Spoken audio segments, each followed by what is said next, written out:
إن الحمد لله نحمده ونستعينه ونستغفره ونعوذ بالله من شرور أنفسنا ومن سيئات أعمالنا من يهده الله فلا مضل له ومن يضلل فلا هادي له وأشهد أن لا إله إلا الله وحده لا شريك له وأشهد أن محمدا عبده ورسوله صلى الله عليه وعلى آله وأصحابه وسلم.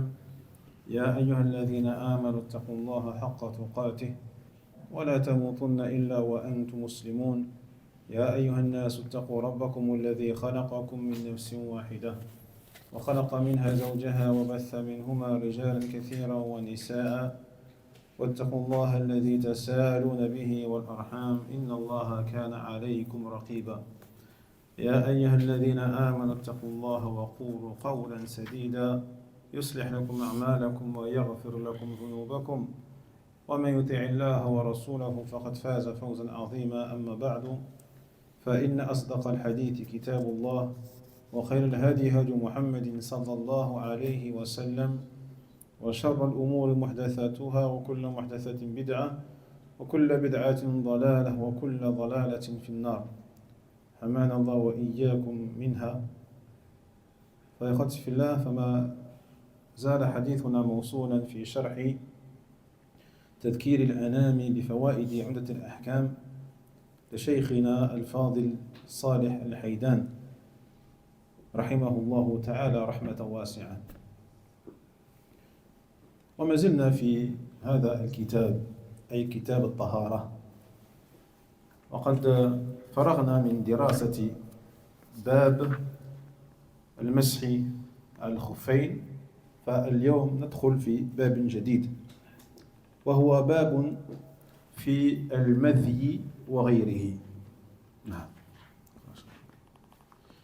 بسم الله الرحمن الرحيم والحمد لله رب العالمين. قال المؤلف رحمه الله: باب في المذي وغيره. في المذي وغيره. عن علي بن أبي طالب رضي الله عنه قال: كنت رجلا مذاء فاستحيت أن أسأل رسول الله صلى الله عليه وسلم فاستحييت أن أسأل رسول الله أحسن الله إليك. فاستحيت أن أسأل رسول الله صلى الله عليه وسلم لمكان ابنته مني، فأمرت المقداد بن الأسود فسأله فقال: يغسل ذكره ويتوضأ. وللبخاري: اغسل ذكرك وتوضأ. ولمسلم: توضأ وانضح فرجك. نعم. طيب، أحسنت. Donc nous passons aujourd'hui à un nouveau sous-chapitre, mais toujours dans le même grand chapitre, qui est celui de la purification, la tahara. On a terminé la semaine dernière le sous-chapitre concernant l'essuyage sur les deux khouf. Donc aujourd'hui, on va rentrer dans un nouveau sous-chapitre, celui de al-madhi et autre que cela, c'est-à-dire le jugement de ce liquide qu'on appelle en arabe al-madhiyu ou al-madhiyu. Donc on a deux façons de le prononcer, ce mot. Soit on met un soukoun sur le vel, al-madhiyu, ou soit on met une kasra et une shadda sur le ya. Une kasra sur le vel et une kasra sur le ya. Al-madhiyu, al-madhi ou al-madhiyu. Voyez? Donc ici on va parler du coup du jugement de ce liquide. En français on va le traduire par le liquide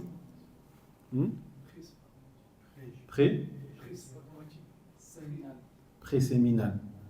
Le liquide préséminal. Après on va expliquer en détail c'est quoi ce liquide. Mais en français on l'appelle comme ça, le liquide préséminal.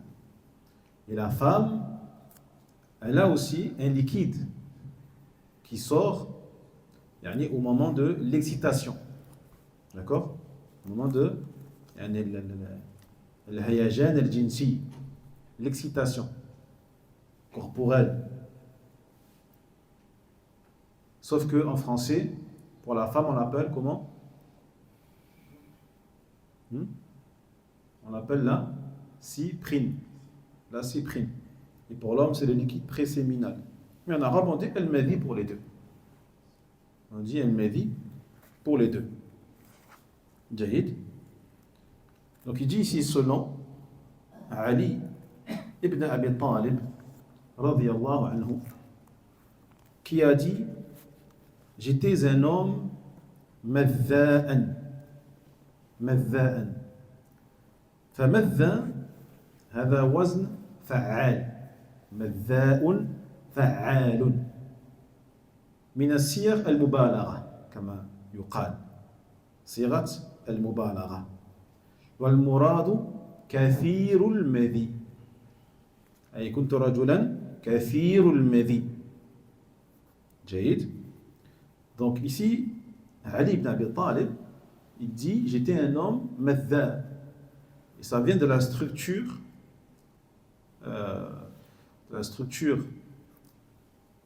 des mots qui reposent sur la racine fa'al. Fa'al. Et cette racine-là, fa'al, elle exprime al-mubalagha. Elle exprime l'hyperbole, c'est-à-dire l'exagération. Elle exprime l'exagération. D'accord? Quelqu'un qui est très savant. Toi, pour exprimer le fait que cet individu a énormément de science, eh bien, tu peux utiliser cette structure fa'al. Donc, tu vas transformer alim en quoi? Allama. Allam. Et il y a d'autres formes de mubalagha. Et chacun aura des degrés différents les uns sur les autres. Donc, si tu veux augmenter encore plus en daraja ala al-allam, tu diras Allama. al-allama, avec un ta marbuta, al-allama. طيب. Et tu en as d'autres comme ça, alhamdulillah. Al-alloum, wal-alloum, ila akhiri. طيب. Quelqu'un de très patient. Quelqu'un qui est patient, sabir. هذا رجل صابر. Donc pour dire qu'il est très patient, transforme-le. Walid? Non, par rapport à fa'al. Prends fa'al et applique-le sur sabir. Comment? Voilà, sabbar. هذا رجل صبار. طيب. Donc la langue arabe, ikhwati fillah, c'est un peu comme les mathématiques. C'est un peu comme les mathématiques. Si tu connais la formule de base, qui sont les awzan, avec fa'il, fa'ala, maf'oul, fa'al, fa'ala, fa'il, maf'al, مثلا, muf'il. Après, tu t'amuses. Tu prends n'importe quelle racine. Tu prends 3 lettres. Kataba, مثلا. Tu prends kataba. Kataba. Et tu sais que dans la langue arabe, pour exprimer l'actif, celui qui fait l'action, eh bien, c'est la structure fa'il. Fa'il. Donc, tu prends kataba et tu le transformes en fa'il. Ça donne Saïd. Comment? Là. Fa'il, fa'il. Celui qui. Katib. Katib. Tu veux exprimer la chose qui est écrite. La chose qui est écrite, le passif. Tu sais que le passif en arabe, c'est maf'oul. Maf'oul. D'accord? Donc tu prends ces 3 lettres, kataba, et tu le transformes avec maf'oul. Ça donne quoi, al-hajj? Kataba, maf'oul. Applique la formule. نعم. أخي سمير. Non, maf'oul, maf'oul. Il y a quoi au début de maf'oul? Il y a un mime. Il y a un mime, donc mets un mime. Mais, maktoub. Maktoub. D'accord? Maktoub. وهكذا. Facile. Mais il faut connaître les formules. Si tu ne connais pas les formules, tu ne pourras pas le faire. طيب. مكان الفعل. مكان الفعل تقول المفعل. المفعل هو مكان الفعل. إذا مكان الدخول تقول مكان الدخول مدخل. مدخل. مفعل مدخل. مكان الكتابة تقول مكتب. مكتب أي مكان للكتاب. وهكذا. نعم. جيد. Donc pour dire que ici, madha, c'est une structure qui exprime al-mubalagha, c'est-à-dire l'hyperbole, l'exagération. Donc en gros, il dit que c'était un homme qui avait beaucoup de sorties de ce liquide. D'accord? Un homme, dont ce liquide-là, eh bien, sortait beaucoup de lui. Puis il dit فاستحييت أن أسأل رسول الله عليه الصلاة والسلام لمكان ابنته مني. Et j'avais honte de demander au messager d'Allah sallallahu alayhi wa sallam à cause de la place de sa fille par rapport à moi. C'est de quelle fille il parle? Hein? Fatima, qui est la fille du prophète Mohammed sallallahu alayhi wa sallam. Donc il était marié avec Ali ibn Abi Talib. Donc il avait honte de poser la question au père de sa femme par rapport à ce liquide. Car c'est un liquide, on a dit, qui sort lors de l'excitation. D'accord? Lors des envies, des envies conjugales. Puis il dit فأمرت المقداد بن الأسود فسأله. J'ai alors demandé à un compagnon qui s'appelle le Miqdad ibn al-Aswad, eh bien de poser la question au prophète à sa place. Ce qu'il fit, alhamdulillah, et là le prophète il répondit alayhi salatu wassalam yaghsil dhakarahu wa yatawadda, qu'il lave ses parties, et qu'il fasse al-wudu. D'accord? Donc la solution, qu'est-ce que doit faire la personne qui a une sortie de mévi, de liquide préséminal?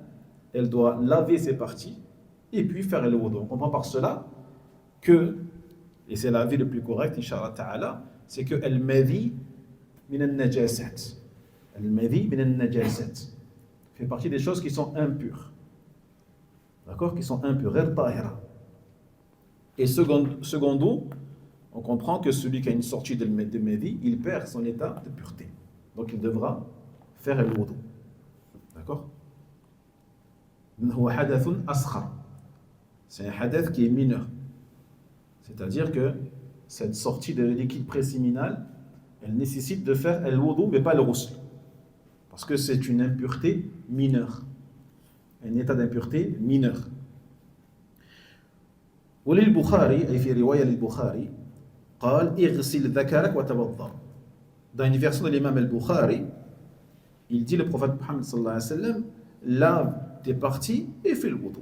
Donc c'est pareil que la première version. ولمسلم توضأ وانضح فرجك. توضأ وانضح فرجك. Et dans une version de l'imam Muslim, rahmatullah alayhi, il dit fais le wudu et asperge tes parties. Donc il n'a pas dit irsil, il a dit indah, et asperge avec de l'eau tes parties. طيب. إذن ما هو المذي؟ المذي بالتفصيل هو سائل يخرج يخرج من الذكر طبعا عند هيجان الشهوة. سائل يخرج من الذكر عند هيجان الشهوة ويخرج بلا دفق. يخرج بلا دفق بخلاف المني. المني يخرج بالدفق، أما المذي فيخرج بلا دفق ولا لذة ولا يعقبه فتور، بخلاف المني يخرج المني بالدفق، يخرج باللذة ويعقب المني فتور أي تعب. واضح؟ أما المذي لا، يخرج بلا دفق وبلا لذة ولا يعقبه فتور. وقد لا يحس بخروجه. قد لا يحس الرجل بخروجه يعني بدون إحساس. أما المني لا، المني يخرج بإحساس، دائما بإحساس. طيب، ويكون ذلك كما قلنا للرجل والمرأة كذلك. Donc, pour préciser ce qui est vraiment le liquide préséminal, qu'on appelle el-mavi, c'est le liquide qui sort donc du sexe, d'accord, du canal urinaire pour être précis, d'accord, il sort du canal urinaire, jayid, lorsque la personne ressent une excitation. واضح؟ نعم. Et ce liquide, quand il sort de ce canal, il sort sans une pression particulière, sans éjaculation, il n'y a pas d'éjaculation. Il sort sans un sentiment de plaisir. Il n'y a pas un sentiment de jouissance. Il n'y a pas de jouissance qui accompagne cette sortie-là. Et il n'y a pas non plus, après ce liquide-là, de sentiment ou de sensation de fatigue. De sensation de fatigue et d'inactivité. Contrairement à quoi? À l'autre liquide, qui est le liquide spermatique. Le liquide spermatique, quand il sort avec une pression, une éjaculation. Quand il sort, il y a une jouissance qui l'accompagne. Vous voyez? Et quand il sort, après sa sortie, il y a donc un état de fatigue. Un état de fatigue. Alors que le mavi, non. Il n'y a pas tout ça. Et il se peut même que le mavi sorte sans que tu t'en aperçoives. Tout simplement, tu es excité, et lors de ton excitation, ce liquide sort sans même que tu t'en aperçoives. Contrairement au liquide spermatique el-mani. Et comme on a dit, cela concerne aussi bien l'homme que la femme. L'homme que la femme, sauf qu'en français, il y a un terme pour le liquide de l'homme et un autre terme pour le liquide de la femme qui est la cyprine. طيب. واضح يا اخواتي في الله؟ إذن عنوان هذا الباب باب في المذي وغيره. لماذا قال وغيره؟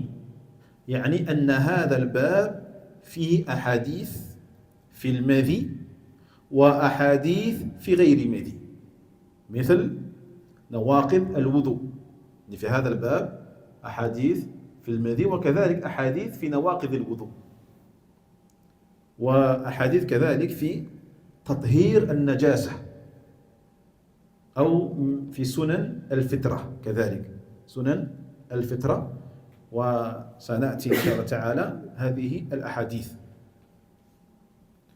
طيب، إذن قال المؤلف رحمه الله تعالى عن علي ابن أبي طالب. فعلي بن أبي طالب أخواتي في الله نسبه هو علي ابن أبي طالب ابن عبد المطلب القرشي الهاشمي، القرشي الهاشمي كالرسول صلى الله عليه وسلم، كالرسول صلى الله عليه وسلم. فمحمد نسبه محمد بن عبد الله بن عبد المطلب القرشي الهاشمي كذلك. جيد. فعلي بن أبي طالب كان أمير المؤمنين ورابع الخلفاء المسلمين، وهو ابن عم خاتم النبيين عليه الصلاة والسلام، ابن عم محمد صلى الله عليه وسلم. طيب، لأن أبا طالب كان عما لمحمد، إذن علي كان ابن عمه. فتربى في حجر النبي صلى الله عليه وسلم وآمن به من حين بعث، آمن به من حين بعث عليه الصلاة والسلام. وزوجه أو زوجه النبي صلى الله عليه وسلم ابنته فاطمة وخلفه في غزوة تبوك وقال عليه الصلاة والسلام أما ترضى أن تكون مني بمنزلة هارون من موسى أما ترضى أن تكون مني بمنزلة هارون من موسى عليهما السلام إلا أنه لا نبي بعدي فشهد له النبي صلى الله عليه وسلم بالجنة وقال علي في الجنة قبل موت علي رضي الله عنه سبحان الله فاشتهر بالفروسية اشتهر علي بالفروسية والشجاعة والفطنة والحمد لله والعلم حتى قال فيه عمر أخضانا علي أي أعلامنا وأفهامنا في مسألة القضاء يعني بين المتنازعين متخاصمين كان علي بن أبي طالب وتولى الخلافة بعد عثمان في آخر ذي الحجة سنة 35 إلى أن قتل شهيدا لبضع عشرة ليلة خلت من رمضان سنة 40 ودفن في قصر الإمارة بالكوفة أي في العراق وقيل في مكان مجهول خوفا من الخوارج رضي الله عنه وأرضاه. Donc Ali ibn Abi Talib, sa lignée généalogique, on ne va pas toute la faire, mais c'est Ali, le fils d'Abi Talib, le fils d'Abd al-Muttalib, al-Qurashi al-Hashimi. Al-Qurashi al-Hashimi. Donc son père s'appelait Abu Talib et son grand-père Abd al-Muttalib. Donc il rejoint le prophète Mohammed sallallahu alayhi wa sallam au niveau de Abd al-Muttalib. Au niveau de Abd al-Muttalib. Jahid. Donc qui était le grand-père de Ali et également le grand-père du prophète Mohammed sallallahu alayhi wa sallam, Abd al-Muttalib. Et le Qurashi al-Hashimi, comme le prophète Mohammed sallallahu alayhi wa sallam, qui descend de Quraysh et qui descend de Bani Hashim. Donc les deux font partie de la même famille, ils sont très proches. Et Ali ibn Abi Talib était bien sûr l'un des chefs des croyants et le 4e calife des musulmans. Et c'était donc le cousin du prophète sallallahu alayhi wa sallam, vu que son père était l'oncle du prophète alayhi salatu wa sallam. Et il a grandi donc auprès du prophète alayhi salatu wa sallam, et il a cru en lui dès que Allah tabarak wa ta'ala en a fait un prophète. Et d'ailleurs ça a été le premier enfant à avoir embrassé l'islam. Le premier enfant à avoir embrassé l'islam. Comme la première femme a été, c'est qui la première femme? Khadija. Comme le premier homme, ça a été Abu Bakr al-Siddiq. Al-Raja. Mais le premier enfant, c'est Ali. Quel âge il avait, vous savez? 11 ans. Il y a des avis sur ça, mais il était enfant, à peu près à cet âge-là. Certains savants, certains historiens disent qu'il est né 23 ans avant Al-Hijra. 23 ans avant Al-Hijra. Donc calculez, ça fait combien? Il est devenu 10 ans? Non, ahsant. Parce qu'il est devenu prophète quand? Le Nabi sallallahu alayhi wa sallam, avant la Hijra. 13 ans. Donc s'il est né 23 ans avant la Hijra, ça veut dire qu'il avait 10 ans lors de sa conversion à l'islam. Donc 10 ans, c'est jeune. C'était encore un enfant, alhamdoulilah. Et le prophète Mohammed sallallahu alayhi wa sallam l'a marié avec sa fille Fatima radiyallahu anha. Et parmi les mérites d'Ali également, le fait que lorsque le prophète est parti à l'expédition militaire de Tabouk, il a laissé Ali ibn Abi Talib auprès de sa famille, auprès de ses proches. Et il lui a dit, ne voudrais-tu pas être pour moi au même poste qu'a occupé Haroun avec Moussa alayhi salam. Quand Moussa alayhi salam, il partait et qu'il devait laisser son peuple, il laissait qui? Son frère Haroun, en tant que responsable. Et là, il lui a dit, donc ne voudrais-tu pas avoir la même fonction que Haroun avec Moussa alayhi salam, mais il dit illa annahum la nabiyya ba'di, sauf que il n'y a pas après moi de prophète. Pourquoi il a dit ça?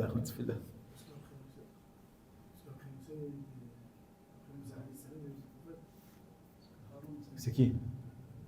Haroun. Haroun qui est un nabiyyan. Donc il a dit ça pour pas que les gens croient après la mort du prophète Mohammed sallallahu alayhi wa sallam, Ali devient un prophète comme Haroun était un prophète après Moussa alayhi salam. Regardez la précision du prophète sallallahu alayhi wa sallam et sa préoccupation que les gens ne tombent pas dans des croyances fausses à l'égard de ses compagnons radiyallahu anhum. Jaïd.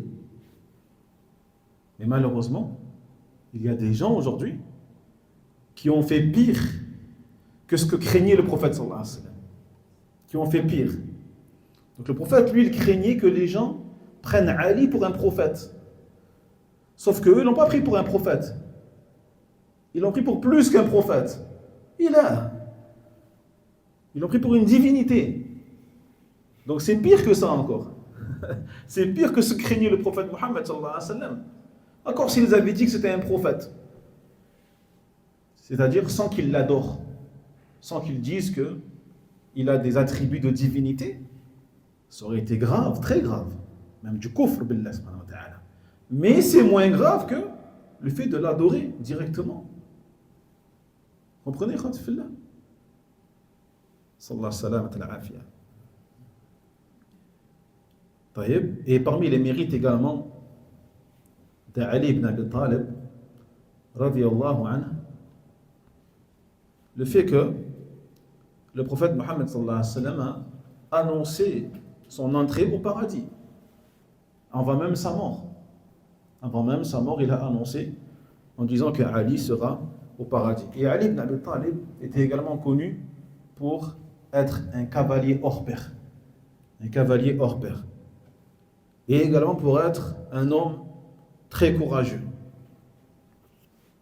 Également par rapport à la science qu'il avait, ainsi que la perspicacité qu'il possédait, sa grande intelligence. Jusqu'à ce que Omar, radiyallahu anhu, qui est le deuxième calife de l'islam après Abu Bakr, a dit à son propos, la personne la plus savante concernant le jugement des litiges et le jugement entre les gens, on appelle le qada, le jugement, eh bien c'était Ali ibn Abi Talib. C'était Ali ibn Abi Talib qui avait le plus de science, le plus de connaissances à ce sujet-là.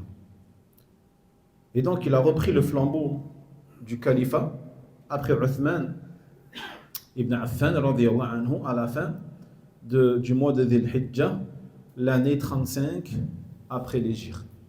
D'accord? Donc il a pris le califat en l'an 35 de l'Hégire jusqu'à ce qu'il fût assassiné en tant que martyr quelques nuits entre le 13 et le 19 les bid'a ashra du mois de Ramadan en l'an 40 de l'Hégire. Donc il est mort 5 ans après avoir pris la gouvernance. Il est mort, il a été assassiné pendant le mois de Ramadan. Et il a été enterré dans le palais de la gouvernance à Al-Koufa, en Irak. Il a été enterré à Al-Koufa, en Irak. Certains disent qu'il a été enterré dans un endroit inconnu. Ils ont caché l'endroit de son enterrement pour le préserver de qui? Des Khawarij. Des Khawarij. Parce que donc les Khawarij existaient déjà à l'époque d'Ali. et ils sont rebellés contre la famille du prophète, alayhi salatu wassalam, et donc ils avaient peur qu'ils déterrent le corps de Ali. D'accord? Donc ils l'ont enterré dans un endroit caché. Wallahu a'lam. Réveille-le, s'il te plaît. Abdallah. Va faire le dos.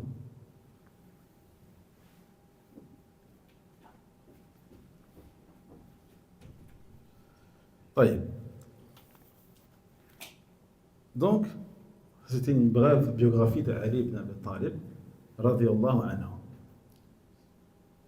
qui dit donc j'étais un homme qui avait beaucoup de sorties de ma vie et j'avais honte de demander au messager d'Allah sallallahu alayhi wa sallam à cause du fait que j'étais marié à sa fille.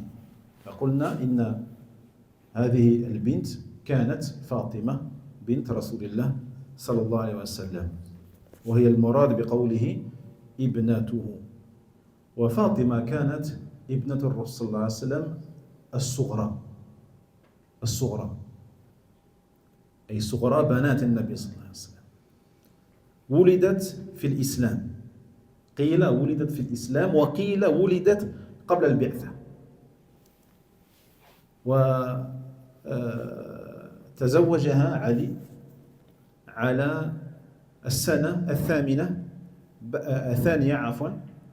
في السنة الثانية بعد غزوة بدر فولدت له 3 أبناء و3 بنات ولدت لعلي 3 أبناء و3 بنات قال فيها النبي صلى الله عليه وسلم فاطمة بضعة مني فاطمة بضعة مني فمن أغضبها أغضبني وأخبرها أنها أول أهل بيته لحوقا به أخبرها بأنها أول أهل بيته لحوقا به أي في الموت وقال عليه الصلاة والسلام أما ترضين أن تكوني سيدة نساء أهل الجنة فتوفيت في المدينة في رمضان سنة 11 ولها 24 سنة فقط رضي الله عنها وأرضاها. Donc Fatima, c'est d'elle dont parle ici Ali, bien sûr, lorsqu'il dit sa fille, il parle de Fatima. Et sachez que c'était la fille la plus jeune parmi les filles du prophète, alayhi salatu wassalam. Et il y a 2 avis sur sa naissance. Certains disent qu'elle est née lorsque le prophète était déjà prophète. D'autres disent qu'elle est née avant la prophétie. Qui sont ses frères et ses sœurs à Fatima? Maintenant. Walid. Donc on a Ruqayya, naam. Kulthum. Zaynab, ahsant. Vous n'avez pas d'autres sœurs? Et 3 frères, c'est qui? Abdullah, Al-Qasim et Ibrahim. Le fils de Maria. T'es sûr, Ibrahim? Oui, ils sont demi-frères. Donc on répète. Ruqayya, et pas Ruqiyya. Ruqayya, Zaynab et Kulthum. Et ça quel? Kulthum.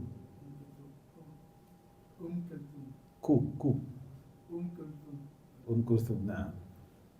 Et tu as dit donc ces 3 frères, Ibrahim, Al-Qasim, Alif wal Lam, Al-Qasim et Abdullah. Ahsant. Et comment on pouvait appeler aussi Abdullah? Il t'a appelé comment? Al-Tahir. Et aussi? Comment on l'appelait aussi? Abdullah. Al-Tayyib. Il avait 2 autres appellations, c'était Al-Tahir ou Al-Tayyib. Mais Fatima, elle avait aussi une autre sœur. et un autre frère. Pas de Mohammed, mais de sa mère Khadija. Parce que Khadija, avant d'être mariée avec le prophète sallallahu alayhi wa sallam, elle était mariée, avant ça, à d'autres hommes. Et avec ces deux hommes, elle a eu une fille qui s'appelait Hind, et elle a eu un fils qui s'appelait aussi Hind. Elle avait une fille et un fils, et les deux avaient le même prénom, Hind, avec deux pères différents. Avec deux pères différents. Et donc ce sont aussi le frère et la sœur de Fatima. D'accord? Par rapport à sa mère, Khadija. Donc, elle s'est mariée avec Ali ibn Abi Talib en l'an 2 de l'Hégire. En l'an 2 de l'Hégire, après la bataille de Badr. Après la bataille de Badr, comme vous le savez, donc, s'est déroulée en l'an 2, après l'Hégire. Et tout à l'heure, on a parlé de Ghazwat Tabouk. Quelle année Tabouk? 3, 6. Utilisez ce que je vous ai donné, utilisez. T'as utilisé ou tu as retenu? Ah, tu as retenu. Mais sinon, Tabouk, Tasi'a. Là, ça marche. Alhamdulillah. Et elle a eu avec Ali 6 enfants, masha'Allah. 3 garçons, 3 filles. 3 garçons et 3 filles, alhamdulillah. Et il dit, donc le prophète sallallahu alayhi wa sallam, à propos de sa fille Fatima, il dit Fatima, bad'atun minni. Et qit'atun minni, c'est une partie de moi. Fatima, et c'est une partie de moi. Donc celui qui la met en colère, c'est comme s'il me mettait en colère. Et celui qui la mécontente, c'est comme s'il m'avait mécontenté. Voyez?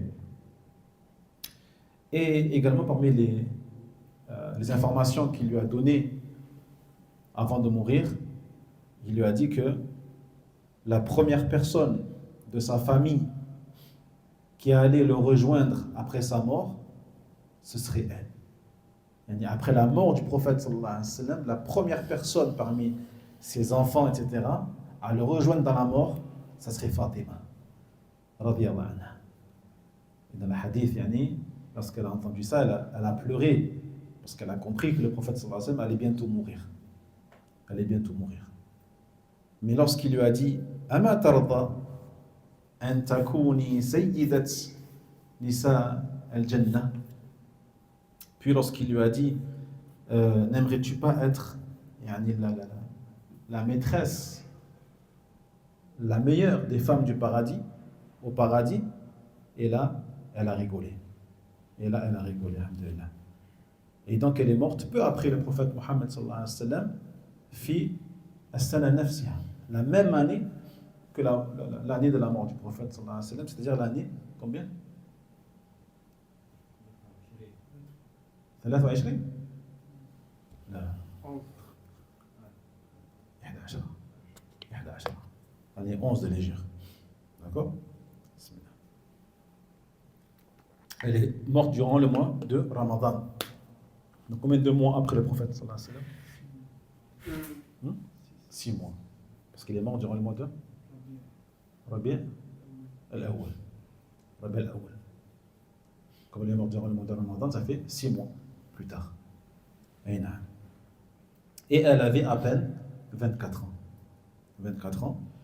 Radiyallahu anha. Puis il dit donc Ali, j'ai demandé à Al-Miqdad ibn al-Aswad de poser la question au prophète Mohammed sallallahu alayhi wa sallam.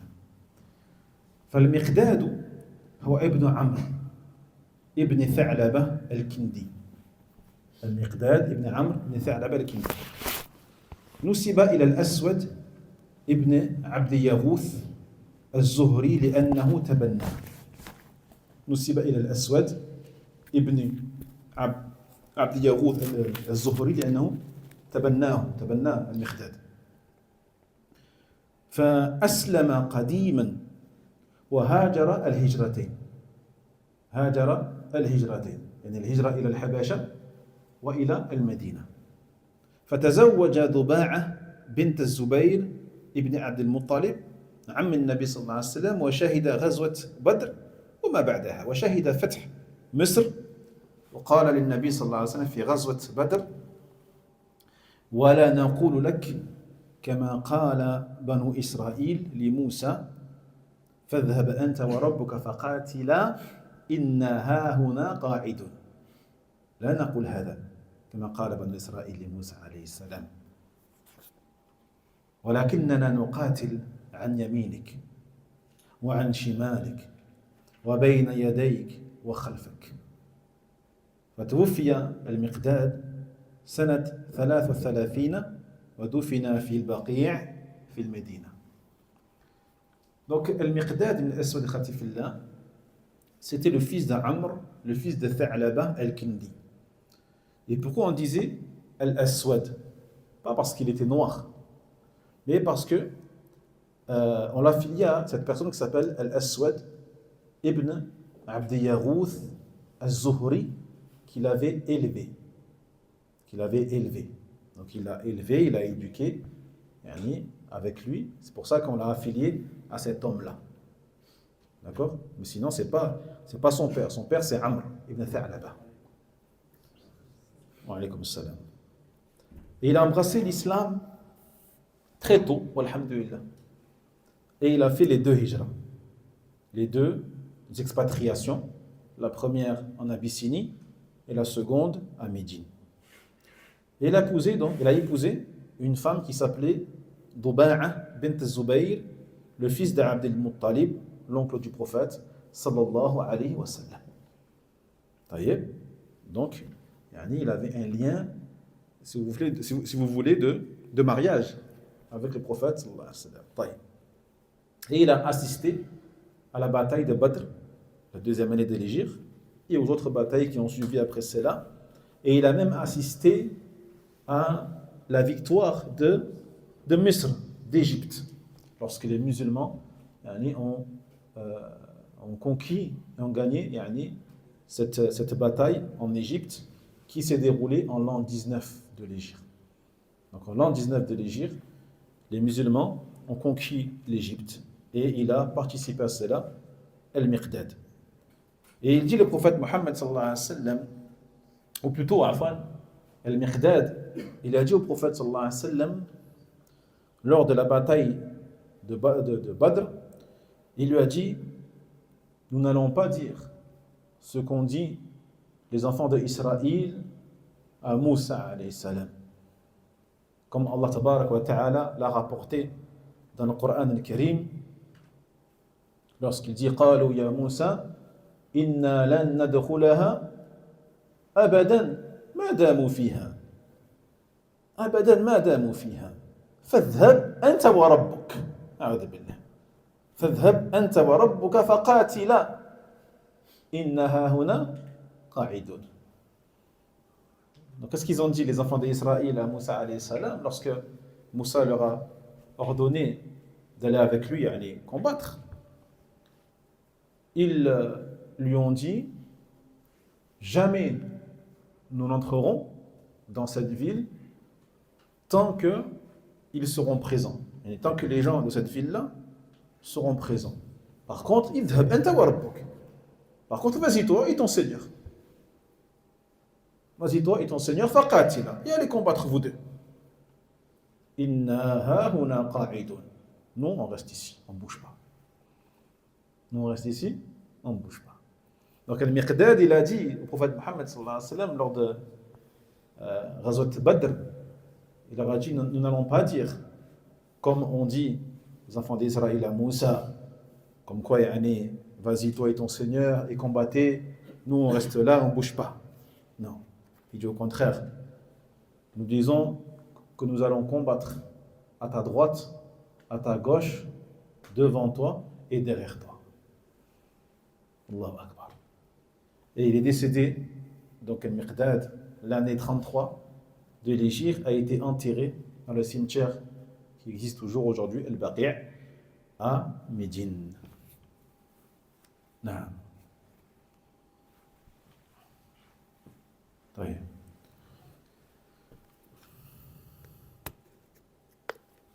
هذا الحديث أخوتي في الله بسم الله. في هذا الحديث استحيا علي رضي الله عنه أن يسأل النبي صلى الله عليه وسلم بسبب أن فاطمة بنت رسول الله عليه الصلاة والسلام زوجته،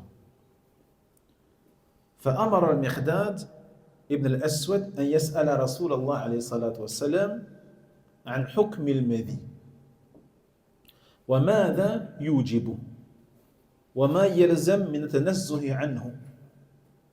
والنبي صلى الله عليه وسلم لما عرض السؤال عليه قال إن كل فحل يمذي. كل فحل أي كل الرجل يخرج منه المذي، ما في بأس، أي أن هذا الأمر ليس بمستغرب. Donc dans ce hadith, khatifillah, on comprend que Ali ibn Abi Talib, il a eu honte de poser cette question au prophète Mohammed sallallahu alayhi wa sallam. Bien sûr, c'est humain. N'importe qui aurait eu honte de poser la même question au père de sa femme. Au père de sa femme, c'est logique. Voyez? Donc qu'est-ce qu'il a fait? Il a demandé à un autre compagnon de poser la question à sa place. Mais il a quand même posé la question par l'intermédiaire de l'Miqdad. Donc ça demande que lorsque tu ne connais pas la réponse de quelque chose, même si ça concerne quelque chose de très intime et qui concerne ta sexualité, toi et ton épouse, tu dois poser la question. Tu dois poser la question. Tu n'as pas resté dans l'ignorance et continuer à vivre sans savoir le jugement de cette chose-là qui concerne ta vie intime. Ta vie intime. Donc il ordonna à Al-Miqdad ibn Aswad de poser la question lui-même au messager d'Allah alayhi salatu wassalam au sujet du jugement de ce liquide qui est le madhi. Et qu'est-ce que la sortie de ce liquide, qu'est-ce qu'elle exige? Qu'est-ce qu'on doit faire lorsqu'on a une sortie de madhi? Que doit-on faire? Non, ce n'était pas une vraie question. On sait que, par exemple, pour le mani, on sait ce qu'il faut faire. Mais il n'y a pas que le mani. Il y a le madhi, il y a d'autres liquides encore, comme le madi. Le madi, c'est encore un autre liquide. Donc, qu'est-ce qu'on doit faire? C'est important, parce que dépend de cette sortie, plusieurs choses, qui est la purification, par exemple. Donc, est-ce qu'on perd notre état de pureté? Et dans ce cas-là, est-ce qu'on doit faire le wudu? Ou est-ce qu'on doit faire même le ghusl, le lavage? Est-ce que c'est impur ou est-ce que c'est pur? Il ne faut pas le savoir ça de notre tête. On a besoin de la révélation de la part d'Allah tabaraka wa ta'ala pour savoir ce qu'on doit faire à ce moment-là. Donc lorsque le prophète Mohammed alayhi salam a été interrogé par Al-Miqdad ibn Aswad, il a répondu tout simplement, il a dit tout homme a du madhi en lui et tout homme rencontrera la sortie de ce liquide. En somme, ce n'est pas quelque chose d'extraordinaire.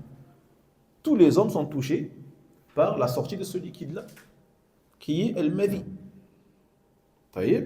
Donc, premièrement, il lui a fait comprendre que c'était une chose qui était tout à fait normale. Normale. Ça peut être avec sa fille ou avec une autre femme, c'est tout à fait normal qu'il ait ce liquide-là. وسبب المذي إما مماسة أي مثلا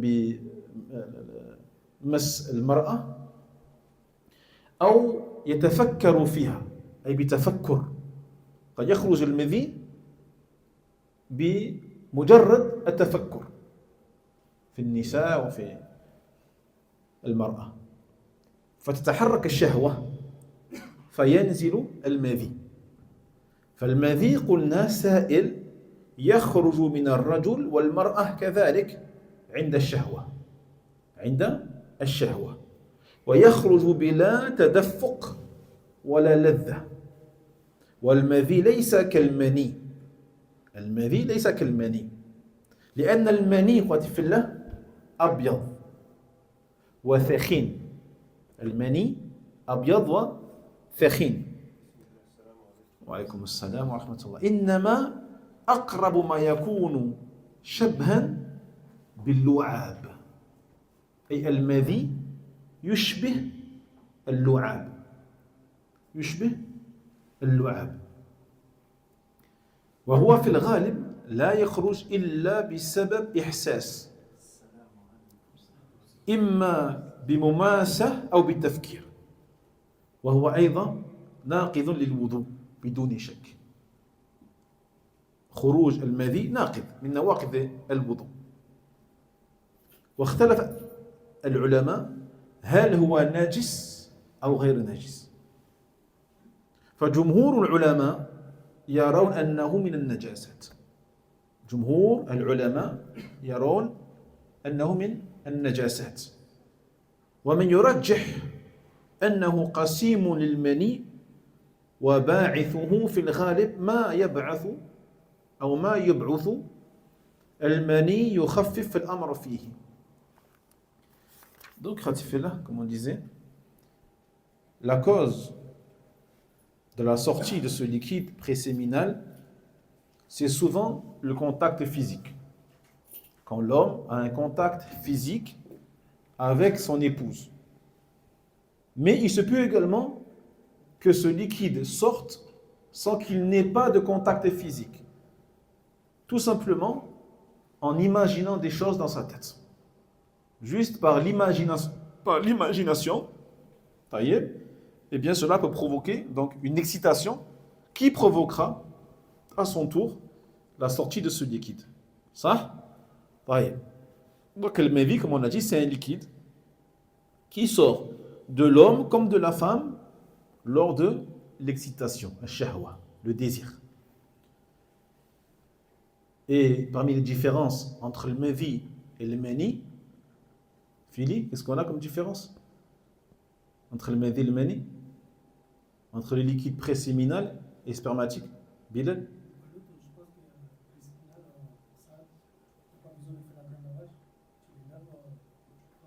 C'est vrai, on ne l'a pas dit, mais c'est vrai, tu as raison. Parmi les différences, c'est que le mévi, il ne nécessite pas le roussel. Contrairement à le mani, qui nécessitera donc de faire le roussel. Qu'est-ce qu'on a encore? Voilà. Là, il y a le mévi, quand il sort, il n'y a pas de fatigue derrière, de sentiment de grosse fatigue et d'inactivité, de passivité, comme tu l'as après le mani. Qu'est-ce qu'on a encore?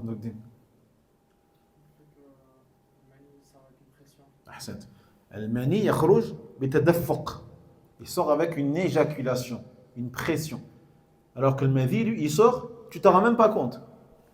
Tu t'en rends même pas compte. Qu'est-ce qu'on a encore, Yazid? Je sais qu'il lève la main. Je le vois, je le vois. Non? Gary? La jouissance. Il sort bil-ladha. Al-mani. Le mani, lui, il sort avec une jouissance, un plaisir.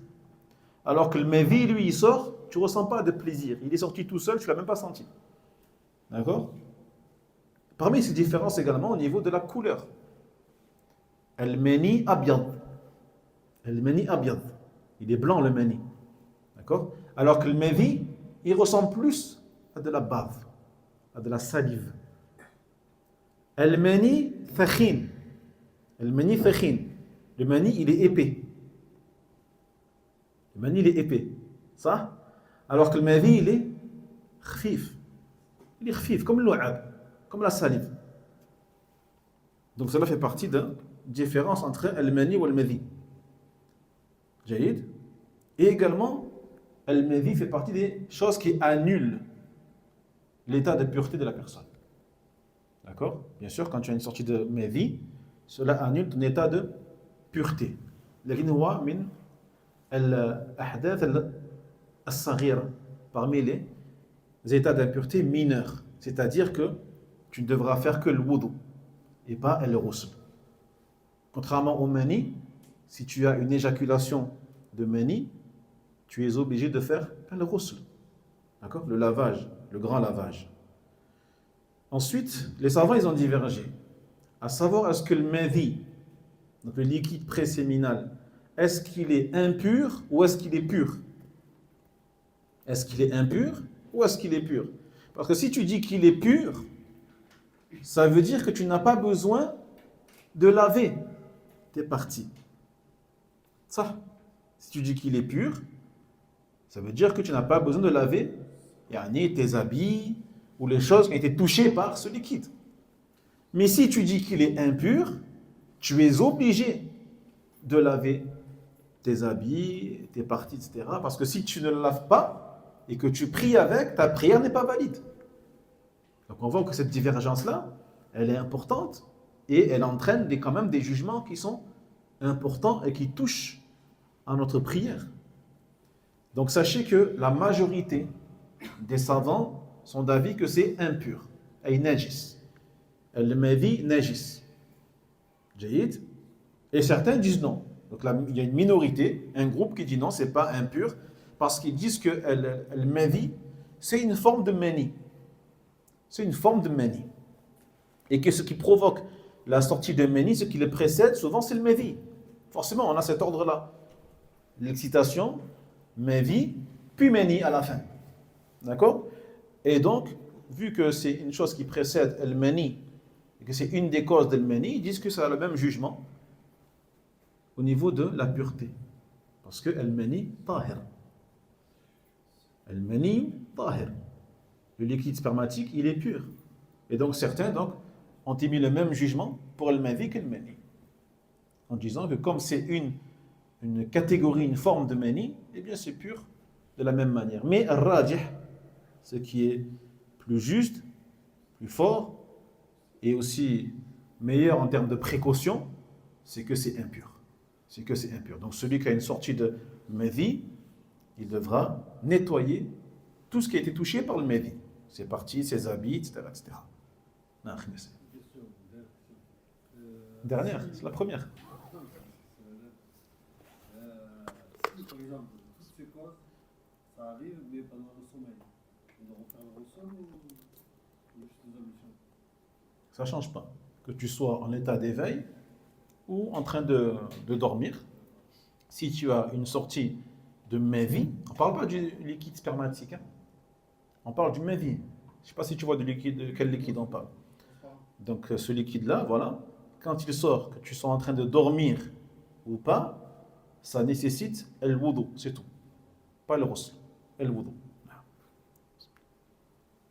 Si tu en as surtout et que tu pries, tu peux le bouger.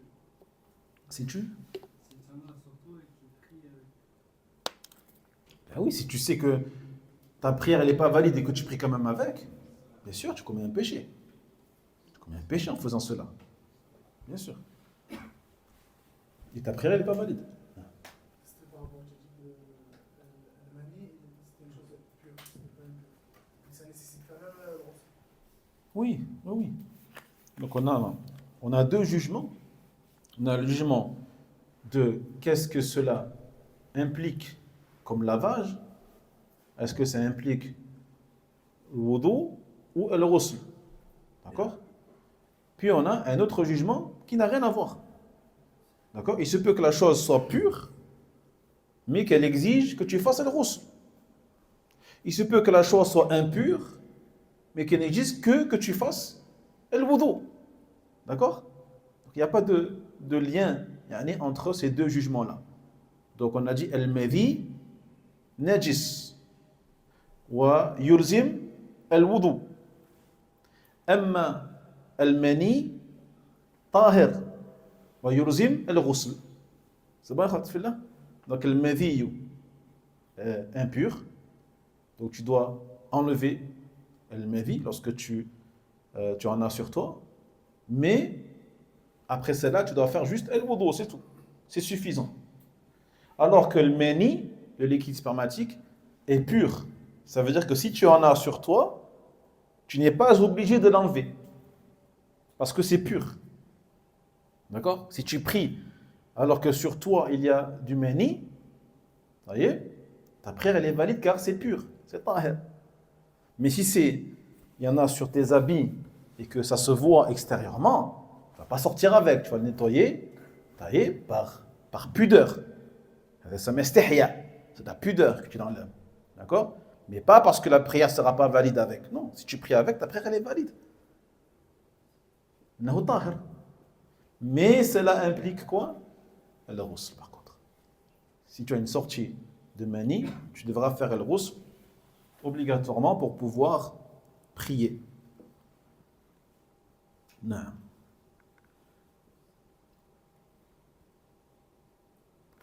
C'est bon, Khatifillah.